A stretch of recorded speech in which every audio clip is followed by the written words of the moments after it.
টাইটানিকের ঘটনা 10 এপ্রিল 1912। বন্ধুরা, শুভেচ্ছা।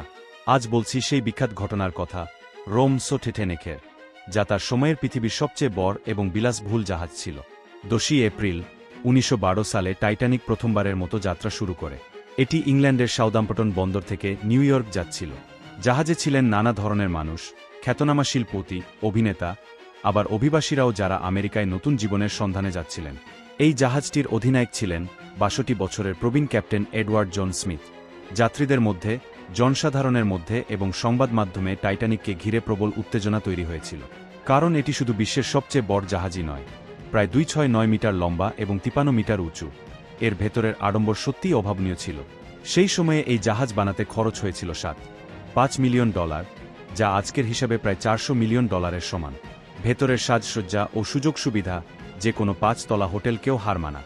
ছিল রঙিন কাচের আয়না, অলঙ্কিত কাঠের প্যানেলিং, 2টি বড় সিডি, উষ্ণ সুইমিং পুল, তুর্কি bath, electric bath, gym, squash court, 4টি রেস্তোরাঁ, 2টি নাপিতের দোকান এবং একটি লাইব্রেরিও। সবচেয়ে বড় বিষয় হল যে নিরাপত্তা বৈশিষ্ট্য দিয়ে টাইটানিক তৈরি করা হয়েছিল।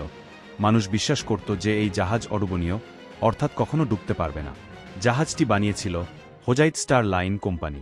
এর সহসভাপতি জনসমক্ষে ঘোষণা করেছিলেন, এই জাহাজ কখনো ডুববে না।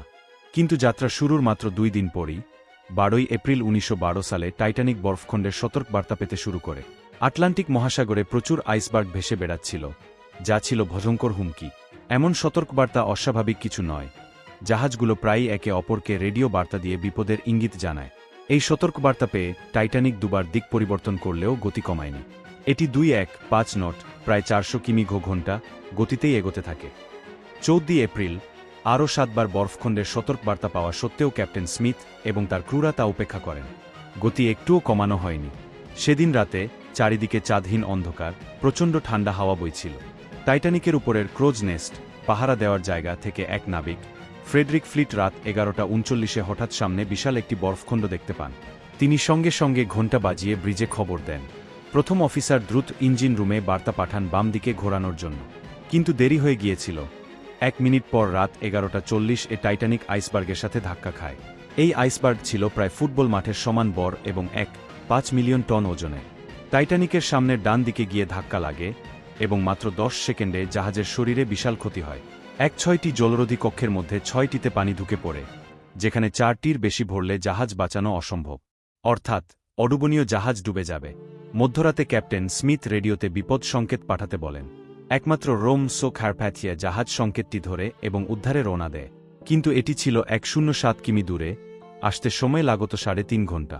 অন্যদিকে টাইটানিকে ছিল মাত্র 20টি লাইফবোট, যেখানে 1200 জনের জায়গা, অথচ জাহাজে ছিল প্রায় 2200 জন। প্রথমে মানুষ ভেবেছিল জাহাজ ডুববে না, তাই অনেক লাইফবোট খালি নামানো হয়। পরে যখন বোঝা গেল সত্যিই জাহাজ ডুবছে, তখন শুরু হয় হুড়োহুড়ি ও বিশৃঙ্খলা। রাত 2:20 টাইটানিক ভেঙে 2 টুকরো হয়ে যায় এবং আটলান্টিক মহাসাগরের তলায় ডুবে যায়। মাত্র 3 ঘণ্টারও কম সময়ে অডুবনীয় টাইটানিক ডুবে গেল। প্রায় 1500 মানুষ মারা যায়, হয় ডুবে, নয়তো বরফশীতল পানিতে হাইপোথার্মিয়ায়। আরেকটি জাহাজ, সোস ক্যালিফোর্নিয়ান, টাইটানিক থেকে মাত্র 37 কিমি দূরে ছিল।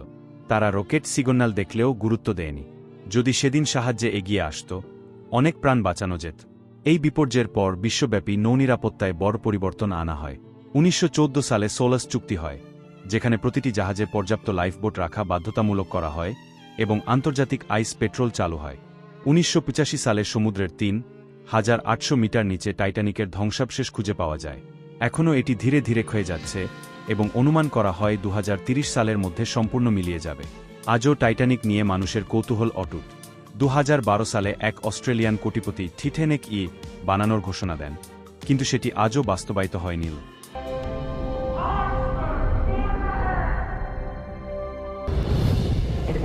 It really was. All right, open your eyes. Go ahead! I got back to it! Got everything I need right here with me. I figured life's a gift, and I don't intend on wasting it. You never know when you're gonna get dealt next. When the ship docks, I'm getting off with you.